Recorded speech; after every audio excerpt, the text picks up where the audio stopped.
ایک صحابی نے عرض کیا، یا رسول اللہ صلی اللہ علیہ وسلم، مجھے کوئی ایسا عمل بتا دیجئے جس سے اللہ جل شانہ بھی مجھ سے محبت فرمائے اور آدمی بھی مجھ سے محبت کرنے لگے۔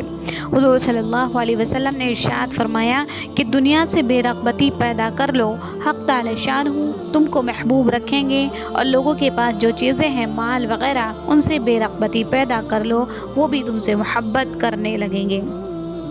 حضرت جبرائیل علیہ السلام نے ایک مرتبہ حضور اقدس صلی اللہ علیہ وسلم کی خدمت میں حاضر ہوئے اور یہ کہا کہ اے محمد صلی اللہ علیہ وسلم، آپ جتنے دن بھی زندہ رہے، موت بہرحال ایک دن آنے والی چیز ہے، اور جو عمل بھی آپ کریں گے بھلا یا برا اس کا بدلہ ملے گا، اور جس سے بھی آپ دنیا میں تعلقات پیدا کریں اس سے ایک دن جدا ہونا پڑے گا، اس کی موت سے ہو یا اپنی موت سے۔ یہ بات ذہن نشین کر لیں کہ آدمی کا شرف بزرگی تہجد کی نماز ہے، اور آدمی کی عزت لوگوں سے استغنا ہے، یعنی آدمی کی عزت اسی وقت تک ہے جب تک لوگوں کی اشیاء پر نگاہ نہ ہو، اور جہاں کہیں دوسرے کے مال پر نگاہ پڑے ساری عزت خاک میں مل جاتی ہے۔ حضرت عروہ رضی اللہ عنہ فرماتے ہیں کہ جب تم میں سے کوئی شخص دنیا کی زینت اور اس کی رونق کو دیکھے اور وہ اچھی لگے تو اس کو چاہیے کہ اپنے گھر جا کر گھر والوں کو نماز میں مشغول کر دے،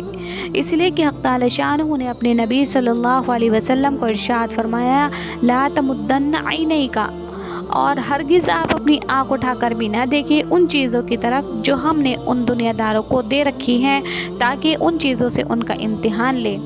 یہ محض دنیاوی زندگی کی رونق ہے، اور آپ کے رب کا عطیہ جو آخرت میں ملے گا اس سے بدر جہاں بہتر ہے اور ہمیشہ رہنے والا ہے۔ اور اپنے متعلقین کو نماز کا حکم کیجیے اور خود بھی اس کے پابند رہیے۔ دوسری جگہ حق تعالی شانہ کا ارشاد ہے، لا تمدن عینیک، آپ آنکھ اٹھا کر بھی نہ دیکھیں اس زیب و زینت کو جو ہم نے مختلف قسم کے لوگوں کو دے رکھا ہے۔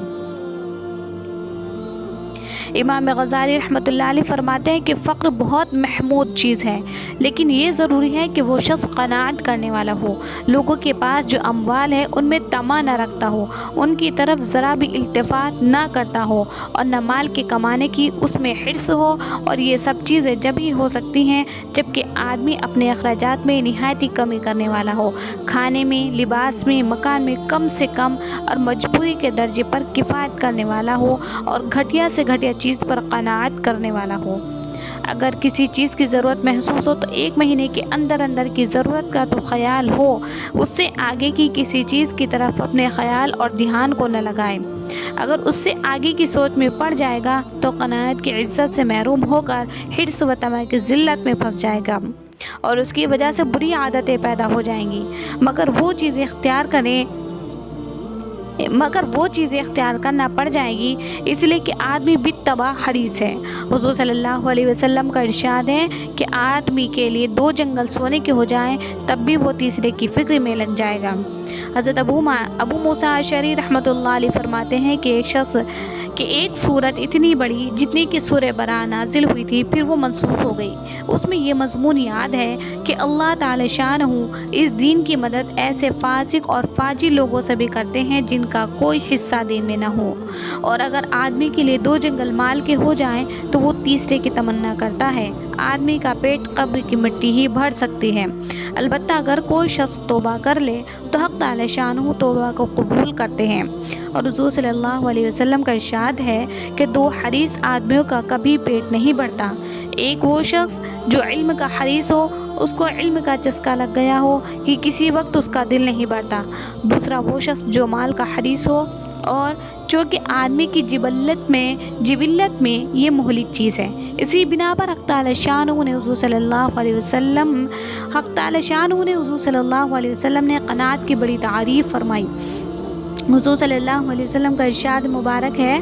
کہ مبارک ہے وہ شخص جس کو حق تعالی شانہ نے اسلام کی دولت سے نوازا ہو اور صرف ضرورت کے بقدر اس کی روزی ہو اور وہ اس پر قانع ہو۔ حضور صلی اللہ علیہ وسلم کا یہ بھی ارشاد ہے کہ قیامت کے دن کوئی شخص غریب ہو یا امیر ایسا نہ ہوگا جو اس کی تمنا نہ کرتا ہو کہ کاش دنیا میں اس کو صرف ضرورت کے درجے کی روزی ملتی، اس سے زیادہ نہ ملتی۔ اسی وجہ سے حضور صلی اللہ علیہ وسلم نے طمع سے اور مال کمانے میں زیادتی کوشش کرنے سے منع فرمایا ہے۔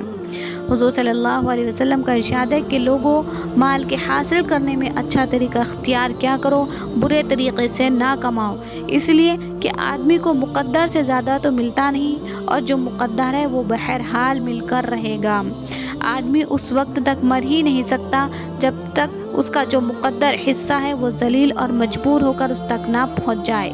حضور صلی اللہ علیہ وسلم کا ارشاد ہے کہ تو متقی بن جا، سب سے بڑا عبادت کرنے والا ہو جائے گا، اور کم سے کم مقدار پر قناعت کرنے والا بن جا، تو سب سے زیادہ شکر گزار ہو جائے گا، اور اپنے بھائی کے لیے بھی اس چیز کو پسند کر جس کو اپنے لیے پسند کرتا ہے، تو کامل مومن بن جائے گا۔